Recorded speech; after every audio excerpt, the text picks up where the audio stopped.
Bom dia, mais um estudo do Vem e Segue. No Vem e Segue dessa semana ele começa com uma pergunta. Ele diz assim, ó: se você fosse escolher um único versículo, né, de Mosias, do capítulo 11 até o capítulo 17, para compartilhar com um amigo ou um familiar, qual versículo seria esse? Então tem esse desafio de nós escolhermos esse versículo. Eu escolhi um versículo para compartilhar com vocês hoje aqui, tá bom? Mas antes eu gostaria de fazer um convite a vocês, que vocês pudessem ir lá no canal Primária Brasil no YouTube, né, e conferir o conteúdo dessa semana, porque ele dá muita ênfase nesse versículo que eu escolhi. Ele aborda ali de uma maneira muito boa, a narrativa eu gostei. Então, como exercício, lição de casa para vocês, vai lá no canal Primária Brasil e assiste o conteúdo dessa semana. Bom, dito isto, o versículo que eu escolhi é Mosias capítulo 13, versículo 9. Quem está falando aqui é Abinadi. Ele diz o seguinte: termino, porém, minha mensagem. E agora não importa onde eu vá, contanto que eu seja salvo. Né? Então essas são as palavras de Abinadi. Antes dele dizer essas palavras, várias coisas aconteceram. Né? Ele tinha ido antes no meio do povo pregar ali a palavra do Senhor. O povo ficou revoltado, não gostou, foi lá fofocar para o rei. Olha, tem um homem profetizando infortúnios contra ti, né? Aí o rei Noé, ele manda prender, né, Abinadi ali para que ele pudesse matá-lo. Porém, o povo não acha mais Abinadi ali no meio deles, né? Demorou 2 anos, o Senhor mandou Abinadi de novo pregar novamente a palavra ali, né? Mas dessa vez a mensagem deveria chegar ao rei, porque ele já havia pregado ao povo e o povo não se arrependeu nesse período de 2 anos. Né? Até porque, né, eles seguiam o exemplo dos seus líderes. Né? Se o rei, né, ele cometia iniquidade e os sacerdotes estavam cometendo iniquidade, servia de mau exemplo para eles. Então o Senhor mandou que a mensagem chegasse até o rei Noé e o seu sacerdote. Então Abinadi volta para o meio do povo ali e começa, né, a pregar novamente ali a palavra, pregar os mandamentos. E ele é preso e levado até a presença do rei. E novamente ali ele fala a mensagem que o Senhor, né, ordenou que ele dissesse ali ao rei Noé e os seus sacerdotes. E chega um determinado ponto, né, da mensagem, né, que eles não aguentam ouvir a mensagem e o rei Noé fala: leve esse homem daqui e matai-o agora. Né? E quando eles vão deitar ali, os sacerdotes vão deitar a mão sobre Abinadi, né, Abinadi diz: não me toqueis, porque aquele que me tocar, Deus vai ferir. Né? Então eles ficam com medo ali, né? O rosto de Abinadi ele se resplandece, né? Ele fica muito com um brilho, né? Ele estava com o poder de Deus ali. E eles não ousaram. Eu acredito que nesse tempo, né, houve uma pausa ali, né? Porque Abinadi queria ver se eles teriam coragem de deitar-lhes a mão, né? Para cair morto ali naquele momento, ou se eles iam ficar ali esperando. E como eles não tocaram ali em Abinadi, Abinadi falou: vejo que não tendes poder para me ferir. Portanto, termino minha mensagem. E ele prega toda a mensagem ali que Deus ordenou a ele que falasse ao rei Noé e os sacerdotes. E aí no capítulo 13, o versículo 9 é o versículo que eu li, né? Depois ele ter terminado essa mensagem, ele disse, né? Termino, porém, minha mensagem. E agora não importa onde eu vá, contanto que eu seja salvo. Ou seja, Abinadi, ele sabia que se ele fosse pregar lá ao rei Noé, a vida dele estaria em perigo, mas mesmo assim ele foi. Né? Podemos ver que Abinadi ele não tinha uma visão limitada, né, da sua existência. Né? Por exemplo, não é só nascimento, a vida e a morte e acabou. Ele estava pensando na eternidade. Então falou: não importa o que vai acontecer comigo aqui. O importante, né, é que eu seja salvo. A eternidade é maior do que esse tempo que nós vivemos aqui. Né? Então o ponto que eu quero compartilhar é esse, que nós existimos para sempre. Nós sempre vamos existir. Tá bom? E as nossas escolhas vai definir para onde nós vamos, né? Para onde nós vamos existir na eternidade, qual reino nós vamos existir na eternidade.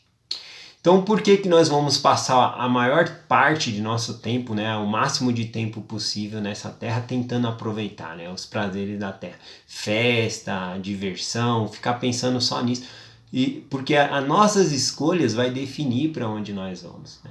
Não que são escolhas ruins, mas às vezes o entretenimento acaba fazendo com que nós não têm uma visão da eternidade, né? Ou seja, como Jesus Cristo ensinou, que nós devemos recolher tesouros não nessa terra, mas no céu, onde os ladrões não minam, e a traça não come, o ferrugem não tem. Então nós devemos colher frutos de vida eterna. Então é disso que está falando aqui, tá bom?